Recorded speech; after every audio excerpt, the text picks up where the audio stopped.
절대 어렵지 않습니다. 쉽게 제가 도와드리겠습니다. 금리 탈출 프로젝트 또 오건영. 이것도 마찬가지로 신문기사 읽다 보시면 굉장히 자주 만나시게 될 거예요. 그래서 제가 기사 하나를 좀 가져왔는데 그걸 한번 보시죠.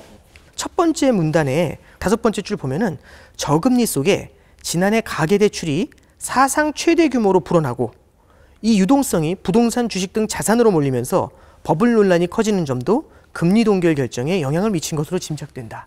그러니까 계속해서 경기가 안 좋으니까 금리를 인하해야 될 것 같아요 라고 했는데 뭐라고 나왔냐면 부채 부담이 늘어나기 때문에 금리를 동결한 것으로 분석이 된다. 이런 얘기가 나와 있는 겁니다. 자, 그리고 이제 마지막 문단을 좀 보시면 뭐라고 나오냐면 아울러 현재 기준금리가 0.5%죠. 이것만으로도 실효 하한에 이르렀다는 지적도 금리 추가 인하가 쉽지 않은 이유 중 하나다. 이렇게 나오면서 밑에 달러와 같은 기축통화관인 원화 입장에서 만약 금리가 더 낮아져 미국 기준금리 상단과 같아질 경우 외국인 투자자들의 자금 유출 등이 우려되기 때문이다. 그러니까 여기에 자금 유출이라고 나오는데 이게 이제 자본 유출이죠. 미국에서 금리를 건드리지 않는데 우리만 금리가 낮아졌을 때는 자금이 빠져나갈 수도 있지 않겠어? 라는 얘기가 이렇게 두 가지가 같이 나오고 있는 겁니다. 또 오건영. 부장님, 근데 여기 마지막 문단에 보니까 네. 실효하한이라는 단어가 있는데요. 예. 이 단어가 좀 생소한 것 같은데 이 뜻은 의미가 어떻게 되나요? 이게 실효하한이라는 게 되게 복잡하게 생각을 할 수도 있는데 앞으로는 종종 만나시게 될 거예요. 이게 무슨 뜻이냐면 실질적인 효과, 실효거든요. 실질적인 효과가 사라지는 하한이라는 뜻입니다. 그러면 이렇게 생각해 볼게요. 뭐냐면 약을 먹습니다.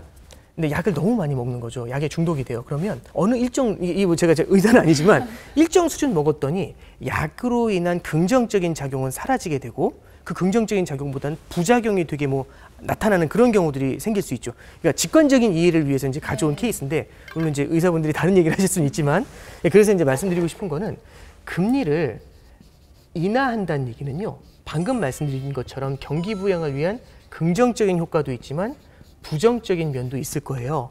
그러면 계속 인하하게 됐었을 때는 긍정적인 면보다 나중에 부정적인 면이 더 부각이 될 수 있겠죠. 그래서 이런 경우에 뭐라고 하냐면 그러면 금리 인하의 실질적인 효과가 사라지는 하단에 도달했다라고 해가지고요.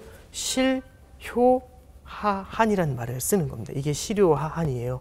그러면 이제 실효하한의 의미를 알았으니까 그냥 신문 기사에 나와 있는 문구가 이제 그 한국은행 총재가 실효하한에 도달한 것 같다라는 얘기를 하고 있죠. 그러면 금리를 더 내릴 수 있다는 얘기일까요? 아니면 내리기 힘들다는 얘기일까요?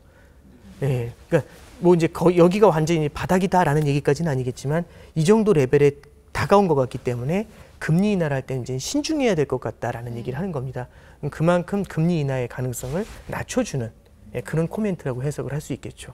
그래서 굉장히 앞으로는 종종 만나시게 될 단어예요. 왜냐하면 한국은행 기준금리가 지금 사상 최저예요. 0.5%까지 낮아져 있죠. 네. 그래서 아마 이제 여기서도 경기가 쉽게 살아나지 않으면 금리를 더 낮춰야 된다는 얘기가 나올 때고 그때마다 나오는 게 부채의 문제 나올 테고 자본 유출에 대한 얘기 나올 테고 실효 하한에 대한 얘기들이 계속해서 이제 나올 수도 있습니다. 그러니까 이런 단어들은 좀 기억을 해두시면서 이제 지금 기사를 접해 보시면 금리를 보실 때 조금 좀 도움이 되실 것 같아요. 그래서 오늘은 이 정도 준비를 했습니다. 네, 감사합니다. 네.